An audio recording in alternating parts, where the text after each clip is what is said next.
Nasubukan mo na bang magluto ng spaghetti na may white sauce? Kung hindi pa, para sa'yo ang video nito. Dahil dito ay magluluto tayo na spaghetti with white sauce. Simulan na natin ating pagluluto. Unang gagawin natin ay magpapainit tayo dito ng kawali. At kapag uminit na, lagyan natin ito ng kaunting mantika. At kapag uminit ang mantika ay simulan tayong magisa. 12 oras Inilagay ko na itong ating bawang. Susunod ko naman itong ating sibuyas. Ang ginawa ko lang dito sa ating bawang at sibuyas, hiniwa ko ito ng pinong-pino. Igigisa nga natin ito hanggang sa lumabas yung aroma nito. At kapag ganito na itsura niya, ay ilagay na natin itong ating ground pork or giniling na baboy. Sangkutsa nga natin itong ating inilagay na giniling na baboy hanggang sa magkulay light brown ang kulay nito. Katulad ng nakikita nyo. At kapag ganito na itsura niya, ay maglalagay na din ako dito ng mga pampalasa. Maglalagay ako dito ng kaunting toyo. At isasabay ko na din itong ating tomato paste. Maglalagay na din ako dito ng black pepper powder para may spicy naman na lasa ang ating lulutuin spaghetti. Haluin lang natin to para pantay-pantay naman lasa ng ating lulutuin sauce. Kung andyan ka pa rin at nanonood sa aking ginagawa, ibig sabihin na interesado ka sa aking niluluto.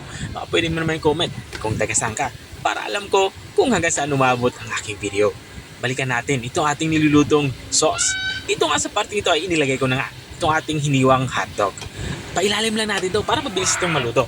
Ilalagay ko na din sa parting to itong ating spaghetti sauce. Bali, inubos ko na yung isang paketing malaki. Pang 1 kilong spaghetti sauce. Bali, ang ginagawa ko dito ay hinahalo ko lang ito. Papakuluin lang natin ito ng bahagya. At maglalagay na din ako dito ng pulang asukal para naman extra sweet yung ating gagawing sauce. Pero ito naman ay optional. Kung ayaw nyo ng mas matamis na sauce ay kahit wag nyo nang lagyan.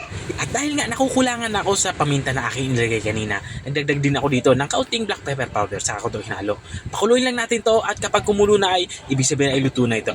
At itatabi muna natin ito. Kumuha na nga ako dito ng panibagong lutuan. At dito naman sa parito ay gagawin na natin yung ating white sauce. Naglalagay na nga ako dito ng evaporated milk. Ang lata nga ng 400 ml na evaporated milk yung aking inilalagay dito. Maglalagay na din tayo dito ng cheese. Bale, isang buong cheese yung aking inilalagay dito. Hiniwa ko lang ito. At tinagdagan ko na dito ng asukal. Gagawin natin dito ay papakuluin natin ito hanggang sa matunaw. Tinakpan ko na nga ito para kumulo. At sa unang kulungan ay binuksan ko na nga ito. Dito naman sa parting ito, haluin lang natin ito. At nakikita nyo naman ay natunaw na nga itong ating inilagay na cheese. Para naman mas mabilis itong lumapot, naglalagay ako dito ng cornstarch. Habang inilalagay ko nga itong ating cornstarch, ay tuloy-tuloy tayo sa paghahalo para hindi ito magbuo-buo.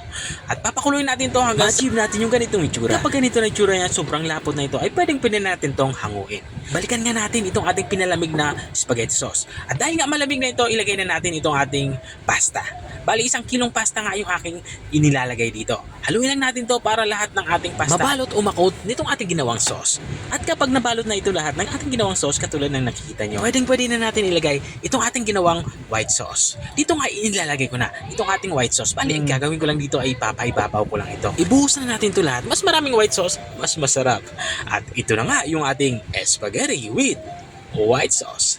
Kung nakarating ka hanggang dito sa dulo ng aking video, maraming salamat sa panonood.